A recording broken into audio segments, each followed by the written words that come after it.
know, David, I've actually visited Swains Lane a couple of times myself, and on one occasion, obviously at night, of course you've seen the photographs that I processed when I came home of the North Gate, and one thing that did struck me about how well lit the Swains Lane was it, would you say it was the same as you recall back in the late 60s, early 70s? You mean how well lit it is maybe now? Yeah. Nowadays?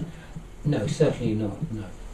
I can't give you a precise photographic mind image of what it was like. Yeah. It was much, much dimmer. I believe now they've put new street lights up there, Yeah. or at least put them much closer together, or something that improves the lighting. They've also widened little bits of it. Outside the top gate, for example, Yeah. The answer to that question is no. It's very, very dimly lit in those days. And bear in mind and all as well, all those trees overhanging the walls, and it was very difficult to sort of see too far ahead of you. But I understand you did take some pictures up there yourself, didn't you? Yes, and I got some strange anomalies. I have seen them because they were put up online. Okay. I mean, I have to say I didn't feel anything at the time. It's only came aware of these things when about these anomalies, that same when I processed them and uploaded them to my computer. Yeah. But I mean, it just was quite strange that the first, of course, image I did get that anomaly was within the North Gate, and the last one in particular, which was the most striking, when I was going to make my way back down Swains Lane, and the anomaly was actually outside, on the curb, by the curb, alongside, near the wall. Yeah. But did Swains Lane itself have quite a forbidding reputation, or was it just one of those kind of streets? I'd imagine at night, like you say, if it was very dimly lit, I suppose people would feel they had to have the wits about them. Well, obviously locations can sort of influence stories of ghosts and all that sort of thing, so I'm not saying that didn't happen. Historically, I can't really answer you because I'm not really a historian, but I believe Swains Lane was originally called Swines Lane. Swines Lane. And they used to drive herds of pigs up there. Because I can imagine, I suppose, there were farms. There were farms around there, and they used to drive them up there on the way to market. I'm not quite sure about that, so please don't quote me. But I'm just quoting myself. I mean, if I'm wrong, I'm sorry, but it has got a very old history. Indeed, as the rest of Highgate. Yeah. It's a very old village, Highgate Village. But going back to the young student, I think you said his name was Richard. That's what I was told. I mean, I've seen it, obviously, a description of the man's experience, and it did seem to tally quite a lot with the young nurses. The idea that he was knocked to the ground, and that the figure seemed to disappear or phase through the wall with the approaching light of an approaching car, motor car. Well, I would say it tallied almost identically in those basic facts, Yeah. But as I said to you, I never actually interviewed this Richard person. His name was only given to me by the Hammond High, who was sort of, if you like, working with me or keeping an eye on developments in Highgate Cemetery, and indeed on ghosts in Highgate pubs. So going back to what you were saying about categories of supernatural events, I mean, we did cover what you said about, what's the word? When you said, like, I suppose, I don't know if the word's correct, ghouls, or like you say, non-intelligent hauntings, when you said it's just like a replay of past events. Yeah. And you also covered poltergeist activity. Yes. And now we're on, I suppose you don't like the word ghosts, like you said, like wandering spirits. You like the word. I don't mind it, it's quite good. Would you classify this Highgate entity as a wandering spirit? They say a spirit of a deceased person. Yes and no. Look, that's not a contradiction. Okay. It really isn't. Maybe I've missed something out here. or maybe you didn't, because you didn't ask me. I don't know if you know about it or not. But in the late 60s, there were a group of Satanists. I'm talking about professional Satanists who were using Highgate Cemetery with some quite bizarre rites. They probably picked the cemetery because it was very, very secluded. I mean, like you say, by the late 60s, it was in some state of disrepair and neglect. Oh yes, definitely was. Not so much now, but we are talking about the late 60s, early 70s. I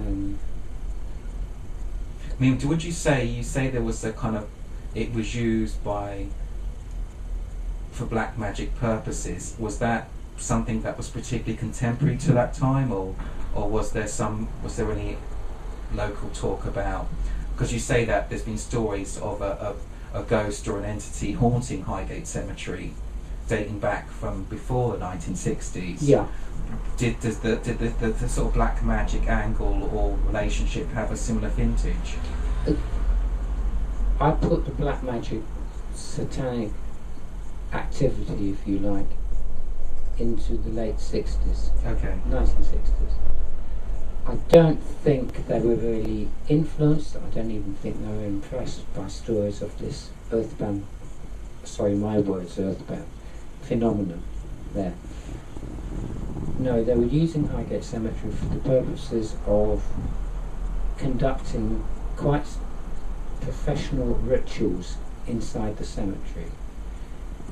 I actually discovered the remains of one of the tombs they were using there. When I say a tomb, it wasn't really like the other tombs. It wasn't like the other tombs with just coffins in it.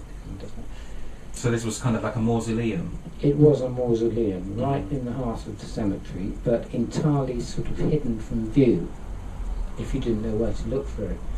I had people sort of stationed in Highgate Cemetery or visiting Highgate Cemetery, and they came across this mausoleum in the daytime.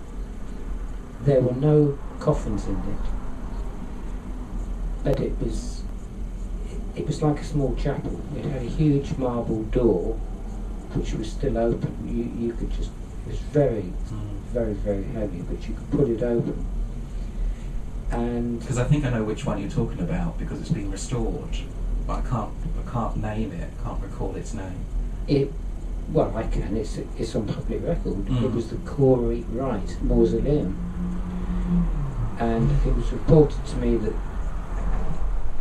people that had gone there had found it because we were keeping a regular eye on Highgate Cemetery. As I said, they'd gone there in the daytime, and they found this small mausoleum with satanic markings on the floor, but professional satanic markings.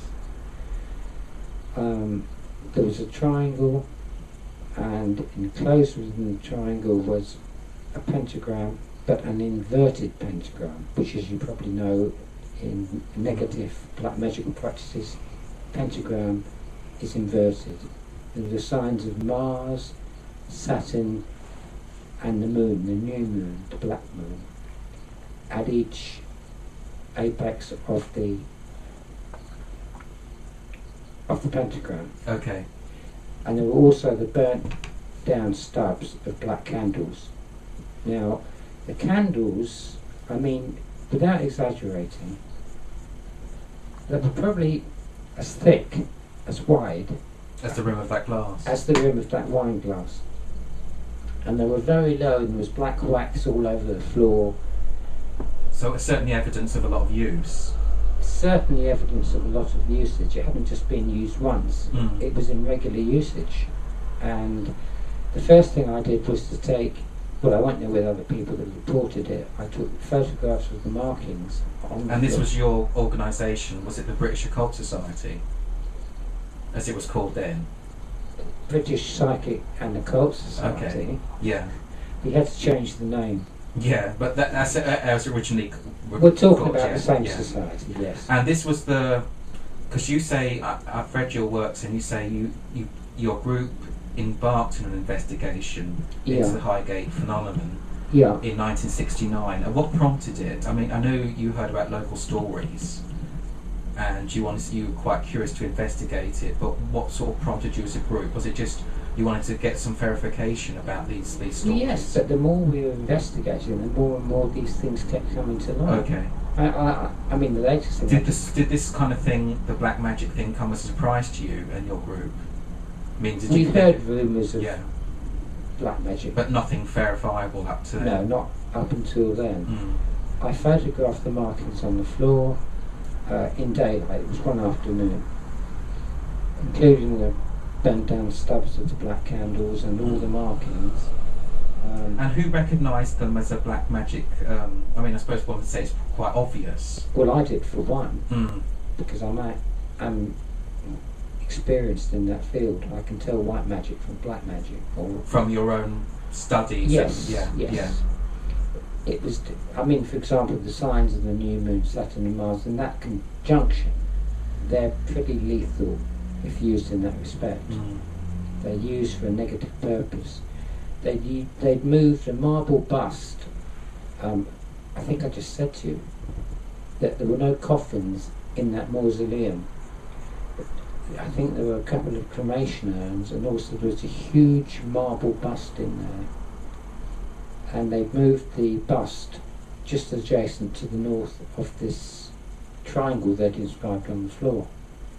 So obviously they were trying to use some sort of death energy. Okay. They weren't actually using a body, but they were symbolically using the bust of the person who was buried, whose remains had been cremated in the mausoleum. So it's like a sort of focal point, something to channel their energies. Exactly. A lot of this stuff is used to channel energies, whether it's symbolic or not.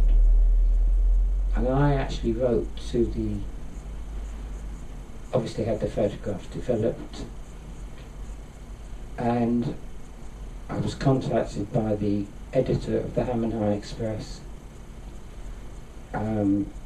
or telephoned, I really can't remember, but I confirmed on the phone. I said that we had now evidence that satanic activity was occurring in Highgate Cemetery.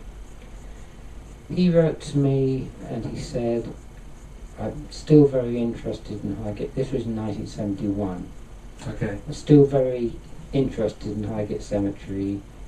Would you please ring me to make an appointment and come in and see me and bring your evidence with you? And I did. I attended his office and I showed him, I can't remember how many photographs, 2 or 3, of the black magical activity that we discovered in the Corey Wright Mausoleum. And to see him.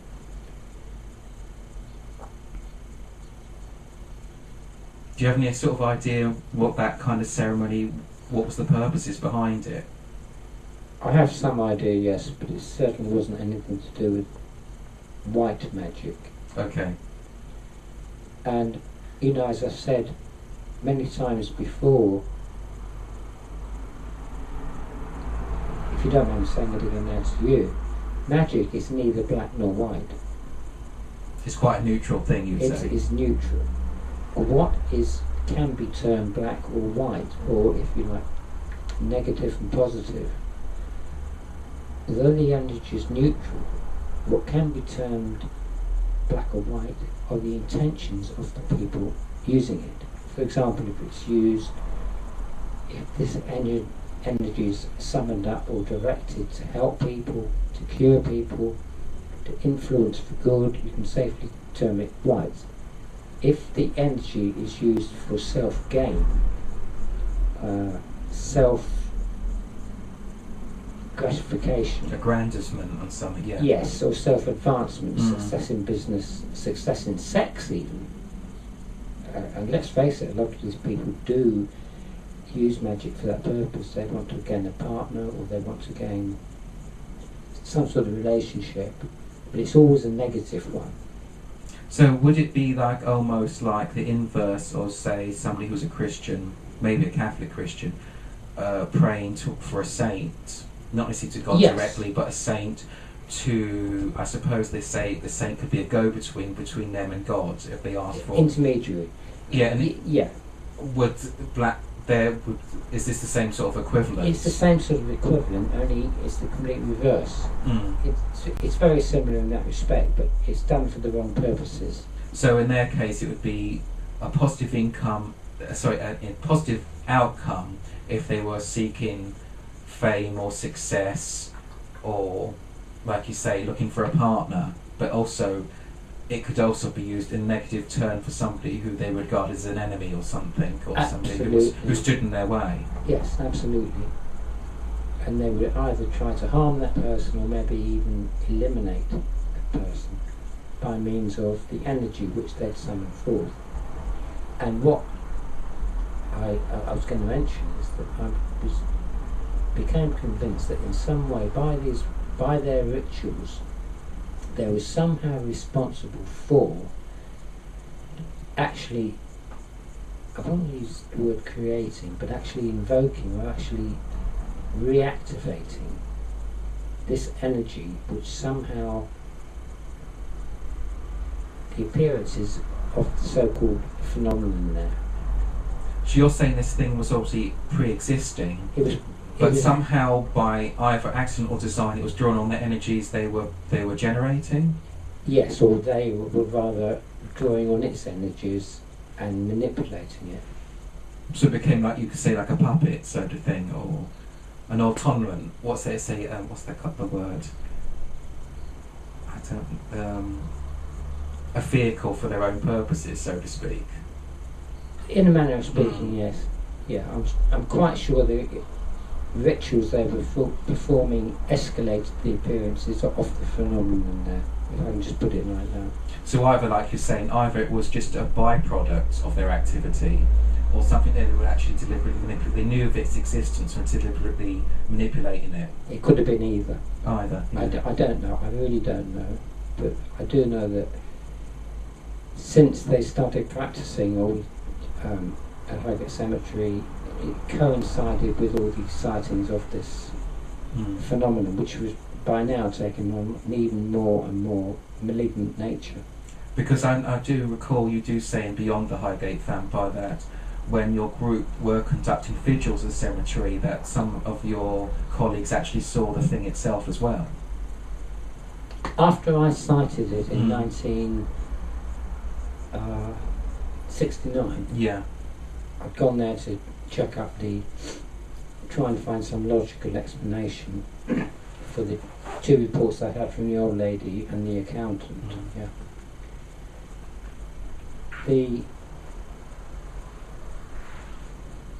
After I actually sighted it myself, I thought there was some substance in the sightings. Okay. And we did start a full-scale investigation at the Highgate Cemetery. And that involved like night vigils, day visitations as well? Or?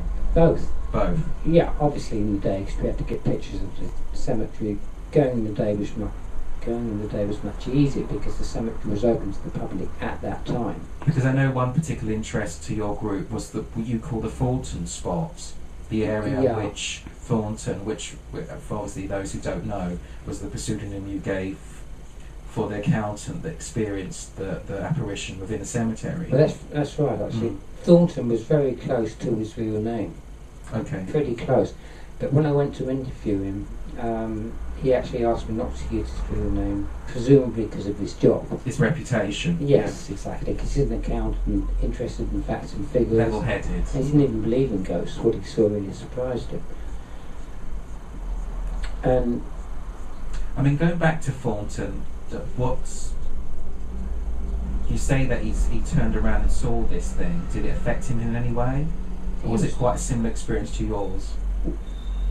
I think it affected him because being an accountant, he didn't even believe in ghosts as such. Yeah. He loved architecture and the Victorian layout and all that sort of thing. But I can't really say how it affected him because he didn't really tell me, but he was pretty sure of what he saw. And it did coincide with what I myself had. And in proximity, how close was this thing to him when he turned around and saw it? About 6 feet away. So, yeah, and he said it's similar sort of height. Yes, he described the same sort of height, yeah. And he didn't know where it started and where it began, so to speak, from the ground, or did it?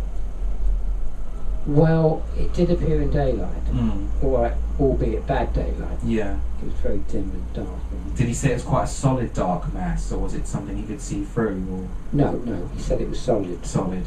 Yeah. And just pitch black? It was. Yeah, it was Yeah. black and he could not see through it. Mm.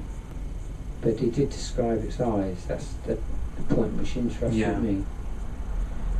Because you do have one other account, don't you? I know this arrived in later years from an individual called Brian. I'm not sure if that was his real name. I believe it is, yeah. And that was 1965, wasn't it? 1965, yeah. In which he describes the entities like treacle or something. Well, he describes to myself. Do you know, I really can't remember, but I know he contacted me. I believe it was when I was running a magazine called Suspended in Dusk with two other people. Yeah. Right. And he contacted me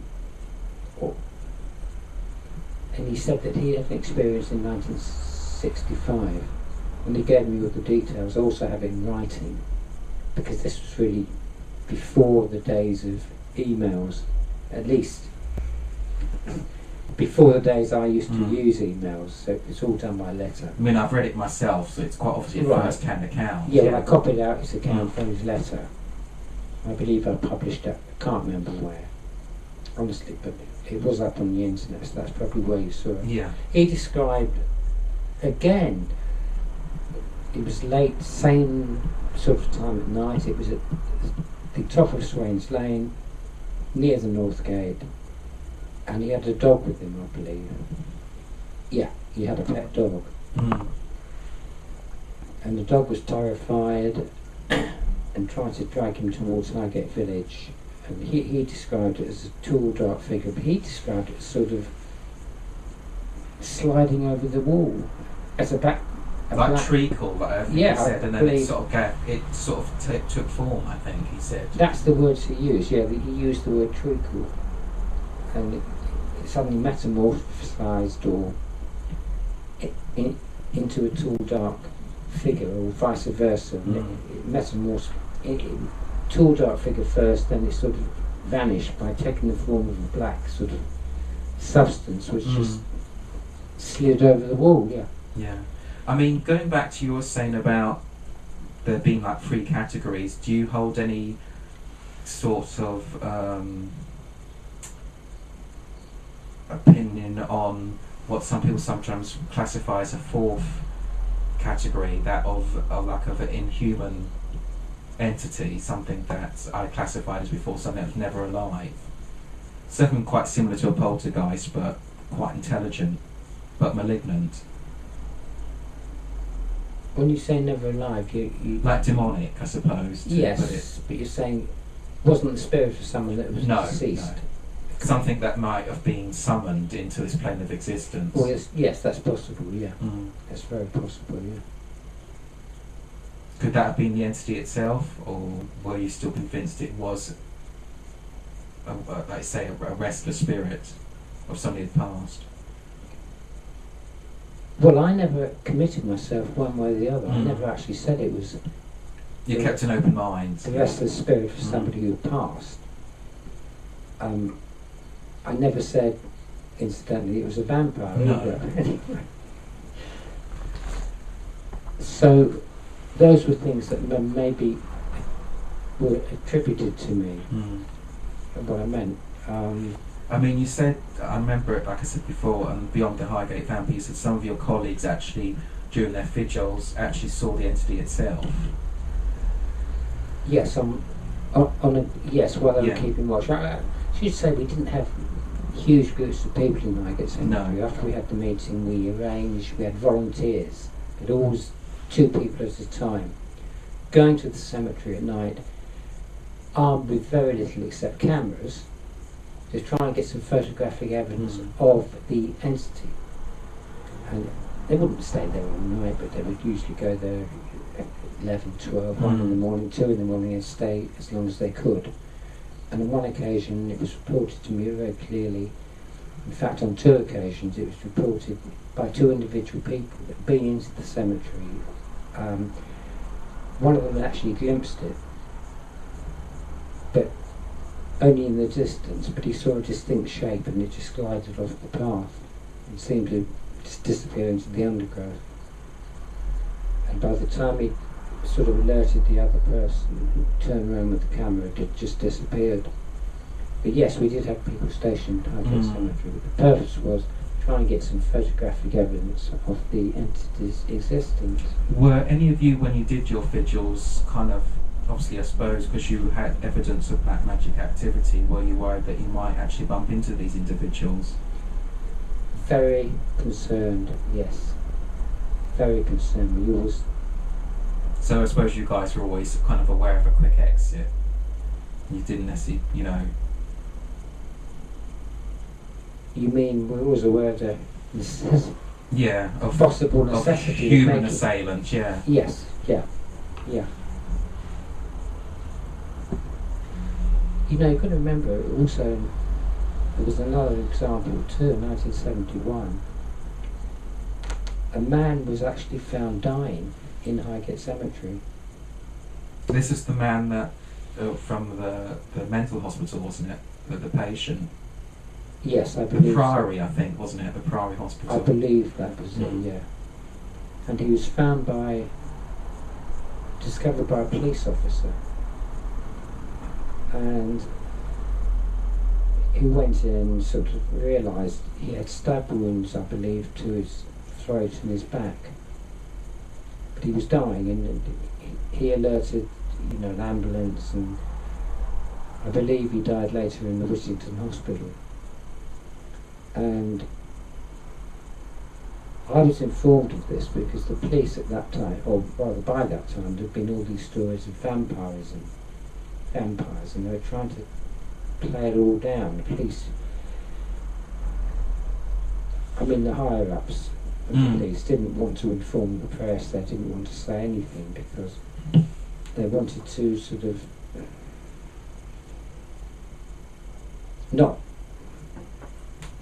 they didn't want to alarm local people. They'd heard all these stories of vampires and they thought that's the last thing we want. People turning it into a vampire and all that sort of thing. I was told all this by a police officer. He wasn't very high up, but I used to drink with him in a pub in Highgate. Now he knew me because I'd really been in trouble over the vampire business, been taken to court, but I was acquitted and all that sort of stuff. And he told me about the dying man, and he said, they're trying to cover it all up.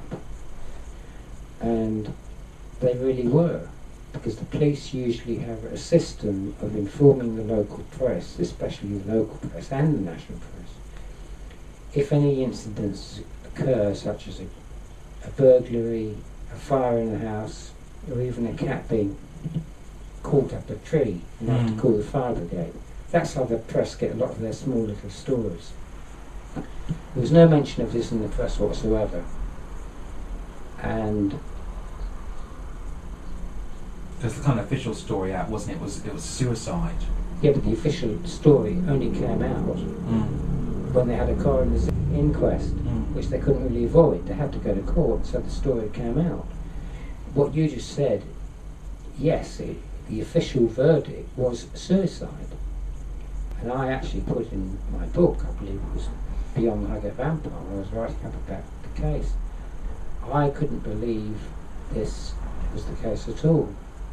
Because a man who was so determined to take his own life, why would he choose to go into a cemetery? Why particularly Highgate Cemetery? And how was it he was able to stab himself in the back?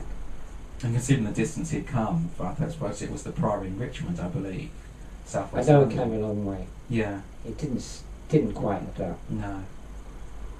Was there any other stories, maybe people stumbling amongst?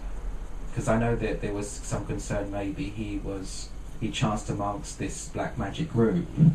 Were there any other individuals that might have, either from your own organisation or people that were just... I've certainly heard that story put I mean, forward. obviously a lot of people at the time would go into the cemetery at night, maybe to play for laughs or anything like that. And maybe he saw something he shouldn't have seen. Yeah. Or bumped into some of these black magic practitioners, yes. I think it's a very strong possibility. Yeah. Did this group themselves appear to move on after the sort of media? They only used Highgate Cemetery for so long. I think Okay. I mentioned my letter or phone call to the editor of the Ham and High, and he told me to take evidence of the black magic activity into his offices, which I did. They were then aware that I was sort of, well, even before that, before I showed him those photographic evidence, even before that I was on record as condemning satanic activity in Highgate Cemetery. I remember back in 1972, I wrote a full-page article in the Islington Gazette on September the 29th. I even remember the date. Well, I would do because it was my article. I was condemning satanic activity, sort of warning young people to stay away from it, because I said it's young with their tendency to be gullible, were the most vulnerable to this evil form of magical practice. They become dragged down to really, I'm summarising it, degrading limits from which there is virtually no escape. And I started around that period to get letters from these Satanists threatening me to leave, me and the society, to leave well alone from their practices. And they were serious letters. They weren't from cranks. Did they have curses or anything in them, or were you wary when you opened them? Or were they just like threatening letters? They weren't threatening letters, they No. were very cleverly worded, and a lot of them, they came from various districts in North London, because in those days, I don't know if you remember, when you used to get a letter, they used to have it was stamped by the local post office. Yeah. For example, if it came from East Finchley, or if it came from Highgate, or if it came from Barnes, or if it came from Southgate, you'd see the stamp clearly on the envelope itself. They don't do that now, it's all centralised. So all these letters came from sort of a wide area in the North London area. And so we were absolutely sure that the people were from North London. They certainly knew about me. There's no question about that.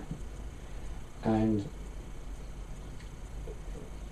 one of the letters mentioned, for example, they didn't even have the courtesy to mention my first name. Even Mr., they just put Farrant. You have offended the great god Highgate, who is a satanic entity. And they went on to threaten me. Leave us alone before we make you do so, all that sort of thing. And I kept the letters, and I think they were signed in blood. I'm not saying it was human blood, I don't know, but it could have been sheep's blood, which they could have got from a sheep. And you're sure these are all from the same group? Yes, I could tell by the writing, and I could tell by the phraseology. They were all from the same group. Because I was literally had exposed their activities to the public view, and they didn't like it. They were using Highgate Cemetery as their own secluded place to meet at night. Then I came along, I happened to get arrested in there back in 1970 for being in the cemetery. And I exposed their activities even more. Do you think when they actually had to move on, do you think the actual activity, when I say the entity, did the sightings decrease? Well, that I'm not quite sure about. I don't believe they did. No, they were quite consistent with their old frequency. Did this group use any other location apart from Highgate Cemetery, to your knowledge? Yes, they did. They were actually using the house in Highgate. I believe they abandoned Highgate Cemetery after what I've just told you about. And they started writing me threatening letters and all that sort of thing. But they were using a house in Highgate.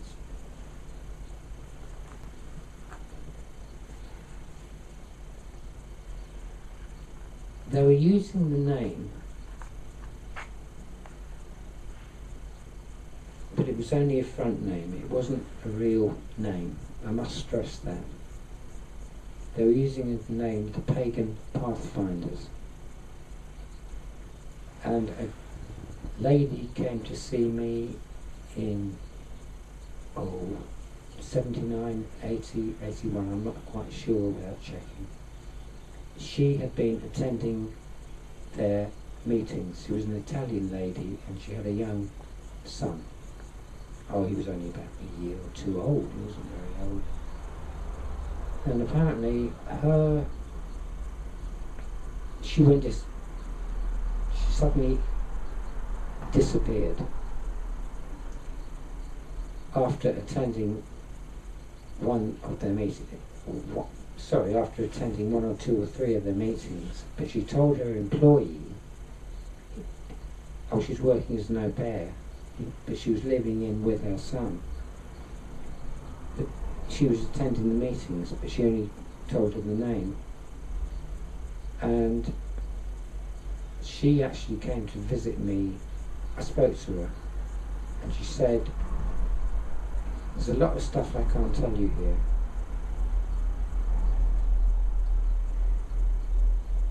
But she disappeared.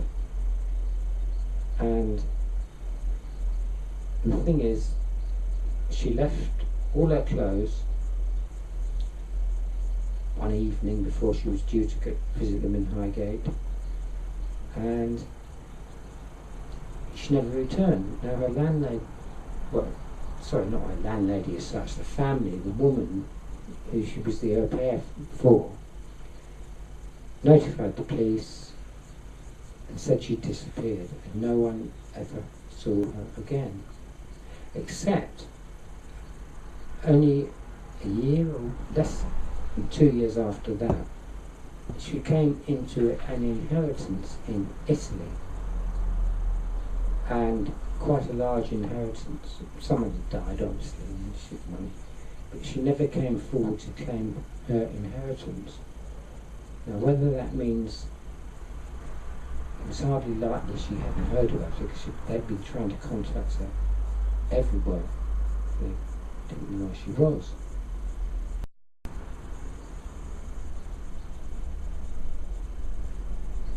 And, they just didn't know what had happened to her.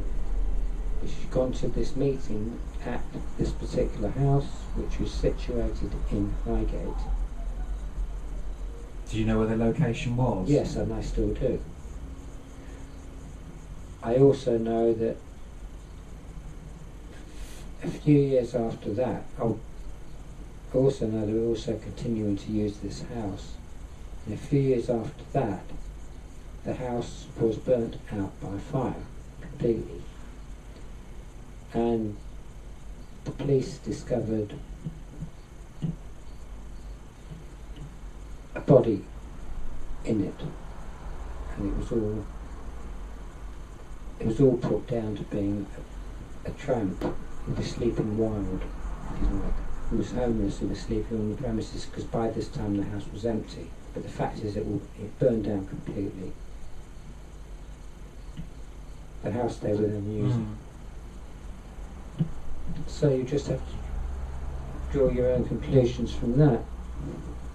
Do you think they were trying to cover their own tracks, or was it just the fire was accidental? It could have been either. I don't know.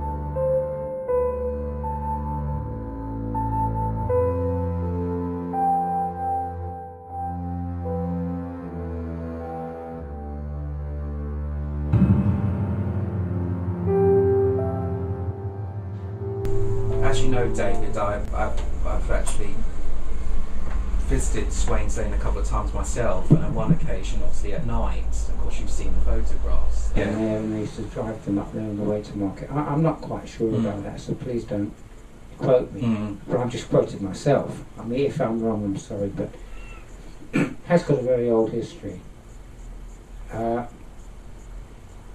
Indeed, as the rest of Highgate. Yeah.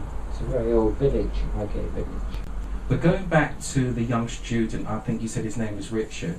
That's what I was told. I mean, I've seen it, obviously, a description of the man's experience, and it did seem to tally quite a lot with the young nurses. The idea that he was knocked to the ground, and that the figure seemed to disappear or phase through the wall with the approaching light of an approaching car, motor car.